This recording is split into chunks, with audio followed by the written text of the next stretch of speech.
وہ اس وقت نہیں بولے, انہوں نے 2-3 مہینے بعد, ممکن ہے کہ وہ اگلے مہینے کسی اور کے بارے میں بھی خبر آ جائے کہ جی فلاں بھی نامزد ہوا ہے, کوئی اور بھی کسی بھی ملک کا کوئی بھی اور شخص جو ہے وہ بھی نامزد ہو سکتا ہے. تو یہ کہنا کہ جی اس وقت خبر سامنے نہیں آئی, 31 جنوری کو تو نامزدگیاں بند ہو گئی تھی, تو یہ کوئی اتنا بہت ویلڈ آرگومنٹ نہیں ہے. اور تیسری جو بات ہے کہ یہ کہا جا رہا ہے جی کہ وہ پارٹی ہے, تو وہ اصل میں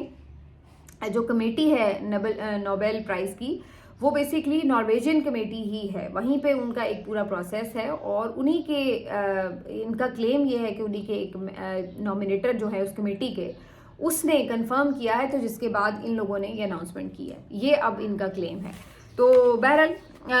یہ کوئی ایسی حیرت انگیز بات بھی نہیں, ناممکنات میں سے بھی نہیں ہے, اس لیے کہ عمران خان صاحب کی پہلے 2019 میں نامزدگی ہو چکی ہے. تو یہ کوئی ایسی وہ بات نہیں ہے کہ آپ کہیں کہ جی یہ تو پاسبل ہی نہیں ہے, یہ کیسے ہو سکتا ہے. تو اس لیے مجھے نہیں سمجھ میں آئی کہ اس کے اوپر اس قدر حیرت یا اس قدر انکاری کیوں ہے کہ یہ نہیں ہو سکتا. تو بہرحال یہ ایک جی کہانی ہے, لیکن یہ الگ بات ہے کہ اگر یہ نامزدگی ہوئی ہے, اگر یہ نامزدگی نہیں بھی ہوئی, یہ انعام ملتا ہے, یہ انعام نہیں بھی ملتا, زیادہ چانسز ہے کہ نہیں بھی ملے گا. عام طور پہ ہم دیکھتے ہیں کہ اس قسم کی جو بڑے بڑے انعامات ہیں, اس کے پیچھے بھی اب پوری لابنگ ہے, پورے مفادات ہیں ویسٹ کے, اور اس کے حساب سے یہ ساری چیزیں ہوتی ہیں. تو یہ ضروری نہیں ہے کہ وہ یہ انعام عمران خان صاحب کو ملے, چانسز بالکل ہی اس کے کم ہیں. لیکن اصل بات یہ کہ نامزدگی ہونا یہ بھی اعزاز کی بات ہے. دوسری بات یہ کہ اس کے اوپر ایک نیریٹو بلڈنگ جو ہے وہ ہوتی ہے کہ جی آپ کی جو یہ والی پوری ایک تصویر ہے جو آپ بنا کے پیش کرتے ہیں لوگوں کے سامنے کہ وہ کرپٹ ہیں یا وہ دہشت گرد ہیں, اس کو یہ ایگزیکٹ پہنچاتی ہے بیسیکلی چیز کہ جناب ایسا نہیں ہے, دنیا ان کو کسی اور اینگل سے دیکھتی ہے اور انداز سے دیکھتی ہے. تو یہ بیسیکلی اس کے اوپر ایک چیز ہے. باقی پی ٹی آئی کے کارکن تو آج بھی یہ کہتے ہوئے نظر آ رہے ہیں کہ بھائی نامزدگی ہوئی ہے یا نہیں ہوئی اس بات کو چھوڑیں, اس سے کوئی عمران خان کی رہائی سامنے نہیں آئے گی. ہمیں کوئی نیا لالی پاپ نہ ہر وقت دیا کریں, کبھی آکسفورڈ کا چانسلر اور کبھی کچھ. بات یہ ہے کہ ہمیں عمران خان کی رہائی کے لیے لاہ عمل دیں, وہ زیادہ امپورٹنٹ بات ہے. اور اب پریشر جو ہے میرا خیال ہے کہ عید تک تو کسی نہ کسی طرح کارکنوں نے برداشت کرنا ہے, لیکن عید کے بعد جو لیڈرشپ ہے اس کو ایمنس پریشر جو ہے وہ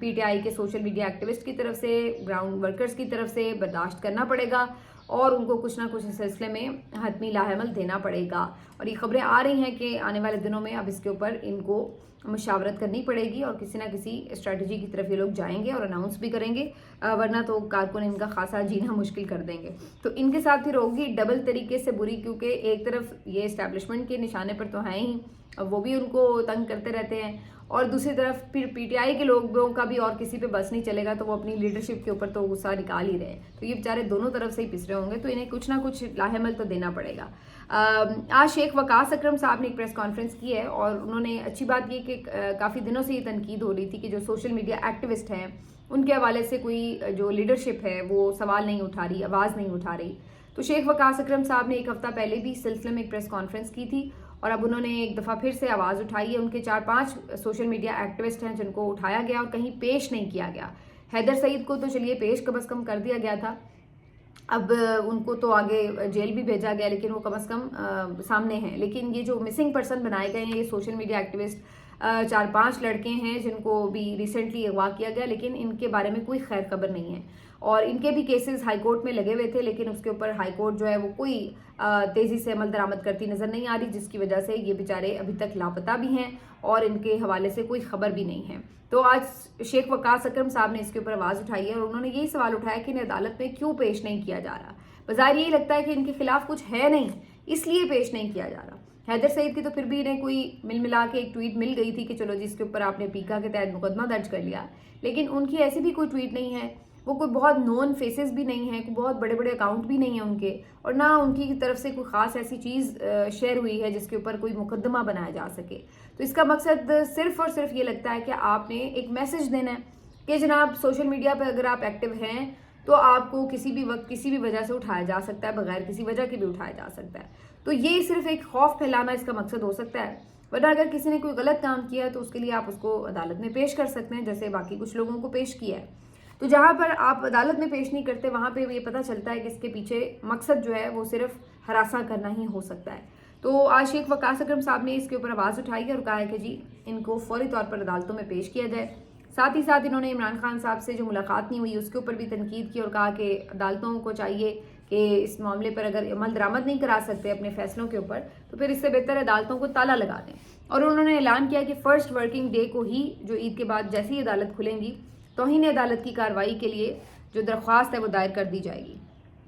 تو ظاہر ہے جو لیگل آپشنز اویلیبل ہیں وہ تو پی ٹی آئی اویل کرنے کی کوشش کرے گی. یہ الگ بات ہے کہ ان چیزوں کا اب کوئی حاصل حصول نہیں ہے, فرق نہیں پڑتا, اور جس طرح سے نظام چاہتا ہے عدالتوں کو اسی طریقے سے ہم دیکھتے ہیں عدالتیں پرفارم کر رہی ہوتی ہیں.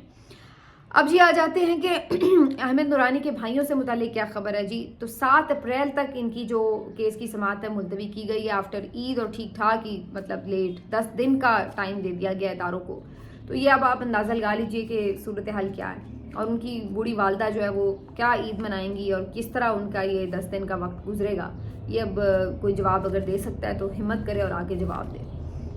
آج اختر مینگل صاحب کی طرف سے جو خبر ہے وہ امپورٹنٹ ہے, کیونکہ اختر مینگل صاحب ایک لانگ مارچ لے کر نکلے ہوئے ہیں ورڈ سے, اور اب یہ لانگ مارچ جو تھا وہ مستونگ میں تھا رات کو.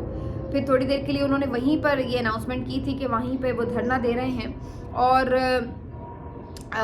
یہ دھرنے کا اناؤنسمنٹ ہونے کے بعد یہاں پر کچھ کشیدگی بھی ہوئی اور فورسز کی طرف سے کچھ شیلنگ بھی کی گئی, اور شاید کچھ لوگوں کی گرفتاریاں بھی ہوئی ہیں. یہ اختر مینگل صاحب کا کلیم ہے کہ کچھ لوگ گرفتار بھی کیے گئے ہیں, اور اس کے بعد یہاں سے کوشش کی گئی کہ لوگوں کو منتشر کیا جائے, لیکن بہرحال یہاں پر لوگ موجود ہیں اور یہ دھرنا جاری تھا. اسی دوران آج صبح یہ خبر آئی ہے کہ ایک خودکش حملہ آور جو ہے یہاں سے پکڑا گیا ہے, اور اس نے خود کو دھماکے سے اڑا بھی لیا. یعنی حملہ تو اس نے کرنا تھا اور دھماکے سے اڑانا ہی تھا, لیکن اس سے پہلے ہی جب وہ مشکوک نظر آیا تو اس کی تلاشی لیتے ہوئے وہ بھاگتے ہوئے اس نے خود کو اڑا لیا, اور اس کے پیچھے جو 2 لوگ آئے انہوں نے وہ بھی تھوڑے سے زخمی ہوئے اور اس شخص نے بھی خود کو اڑا لیا. تو بیسکلی یہ کہا جا رہا ہے کہ اختر مینگل صاحب کو یہ اٹیک کرنے کے لیے آ رہا تھا, دھرنے کے اندر یہ جا رہا تھا, لیکن اس سے پہلے ہی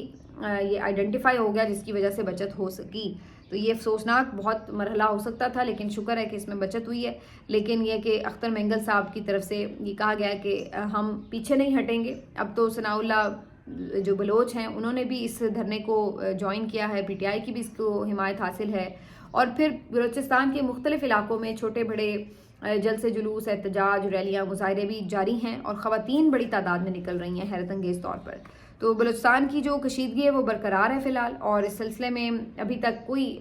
ریاست کی طرف سے اسٹریٹجی سامنے نہیں آ رہی کہ وہ کیا سوچ رہے ہیں اس کے اوپر, کس طرح ان کو ڈیل کرنا ہے. یہ جو لانگ مارچ ہے اس کو کوئٹہ تک آنا ہے تو وہاں پہ کیا صورتحال ہوگی, کیونکہ بظاہر تو اب عید کے دن آ رہے ہیں, اور یہ جو مظاہرین ہیں یہ تو لگ رہا ہے کہ عید کے دن بھی یہیں پر دھرنے میں گزاریں گے, کیونکہ ان کی رہائی ہے, ان کا مطالبہ ہے کہ جو رہائی ہے ان کی بچیوں کی, مارنگ بلوچ کی, سمی دین بلوچ کی, وہ یقینی بنائی جائے. اس کے علاوہ یہ پیچھے نہیں ہٹیں گے. تو اب فی الحال تک تو ایسا کوئی ارادہ ریاست کا نظر نہیں آ رہا, آگے دیکھتے ہیں کہ اس سلسلے میں کیا ہوگا. آخر میں جی قاضی صاحب کی ایک تصویر سامنے آئی ہے, قاضی فائز عیسیٰ صاحب کی ایک تصویر سامنے آئی ہے, اور اس میں کافی وہ چینج نظر آ رہے ہیں, کیونکہ انہوں نے بڑے چھوٹے چھوٹے سے بال کٹوا لیے ہیں اور بالکل حلیہ جو ان کا بدلا سا لگ رہا ہے, اور بڑے عرصے بعد وہ منظر عام پر آئے, ورنہ تو ایسا لگ رہا ہے کہیں دنیا سے غائب ہی ہو گئے ہیں. تو یہ تصویر جیسے ہی ان کی سوشل میڈیا پر سامنے آئی ہے اس کے اوپر پھر کافی لوگ تنقید بھی کر رہے ہیں, اور لوگوں کا خیال ہے کہ یہ انہوں نے اسی لیے اپنا حلیہ چینج کیا ہے کہ تاکہ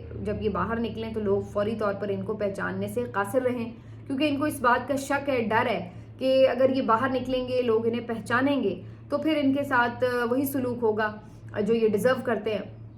اور لوگ آوازیں کسیں گے, ان کو برا بھلا کہیں گے, ان پہ تنقید کریں گے. تو یہ سمجھتے ہیں کہ شاید اس طرح سے کچھ ہم چینج کر کے اپنا اگر بھیس جائیں گے باہر تو شاید ہم اس طرح سے پہچان میں نہ آئیں. تو ہیں تو یہ بیرون ملک ہی ہیں, لیکن ظاہر ہے بیرون ملک بھی جو پاکستانی موجود ہیں وہ بھی ان سے کس قدر نفرت کرتے ہیں وہ آپ کو پتہ ہی ہے. اب مجھے یہ تو نہیں پتا کہ واقعی اس حلیہ تبدیل کرنے کے پیچھے یہی وجہ ہے یا کوئی اور وجہ ہے. بعض اوقات ویسے بھی انسان اپنا کچھ گیٹ اپ چینج کر لیتا ہے, تو یہ تو ابھی واضح طور پر نہیں پتہ چل سکا. لیکن یہ بات ضرور طے ہے کہ جیسے ہی ان کی سوشل میڈیا پر تصویر سامنے آئی اس کے بعد ان کے ساتھ وہی ہوا کہ لوگ جس انداز سے ان سے نفرت کا اظہار کرتے ہیں میں حیران ہوتی ہوں. اور یہ بیسکلی ایک میسج ہے جو ابھی کے لوگ موجود ہیں نا, سسٹم کا حصہ بنے ہوئے ہیں اور سسٹم کے اشاروں کے اوپر ناچ رہے ہیں, یہ ان کے لیے بھی ایک پیغام ہے کہ یہ دیکھیے ابھی مجھے تو نہیں پتا کہ وہ بچنے کے لیے لوگوں سے ایسا کیا ہی نہیں, لیکن بچ وہ پھر بھی نہیں پا رہے. جہاں ان کی ایک تصویر بھی سامنے آئی ہے تو لوگ اس کے اوپر بھی لعنتیں بھیجنے سے باز نہیں آ رہے, اور اس کے اوپر بھی لوگ کس قدر ان کو گالم گلوچ کر رہے ہیں, تنقید کر رہے ہیں, غصے اور نفرت کا اظہار کر رہے ہیں. تو کیا آپ کماتے ہیں جب آپ وقتی فائدے کے لیے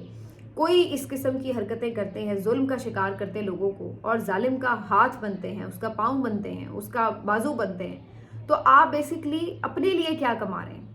اپنے لیے تو آپ صرف نفرت کما رہے ہیں. ایک تو جواب دہی ہے جو اگلے جہان میں جا کے آپ نے دینی ہے، وہ جواب دہی تو ہونی ہے، لیکن دوسری طرف آپ دیکھیے کہ آپ بیسکلی یہاں پر بھی اس دنیا میں بھی کس قدر نفرت کا شکار ہو رہے ہیں لوگوں کی. اور یہیں پہ آپ کے لیے یہ کیا تھوڑا عذاب ہے کہ آپ باہر کھلے عام گھوم پھر نہیں سکتے. باہر آپ یقین کیجئے جو لوگ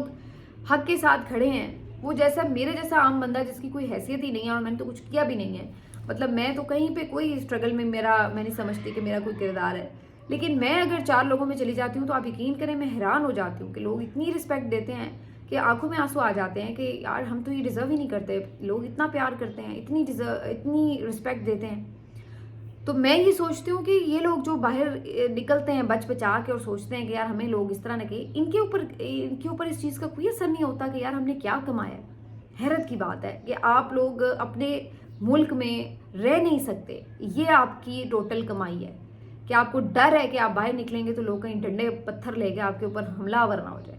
اور باہر کے ملکوں میں بھی آپ اس طرح چھپ چھپا کے رہنے پہ مجبور ہیں کہ وہاں پہ بھی کوئی اپنا بندہ دیکھ کے پہچان نہ لے. یہ آپ نے جو ہے نفرت کمائی ہے. لیکن پھر بھی جو اس موجودہ رجیم کے لوگ ہیں وہ پھر بھی اس سے کوئی عبرت حاصل کرنے کے لیے تیار نظر نہیں آتے کہ کوئی اس سے سبق سیکھ لیں گے کہ جناب ہم کوئی ظلم کا ہاتھ روک لیں. بہت ہی انفارچونیٹ سچویشن ہے. ملتے ہیں آپ سے اگلے ویلاگ میں، اپنا خیال رکھیے. اللہ حافظ.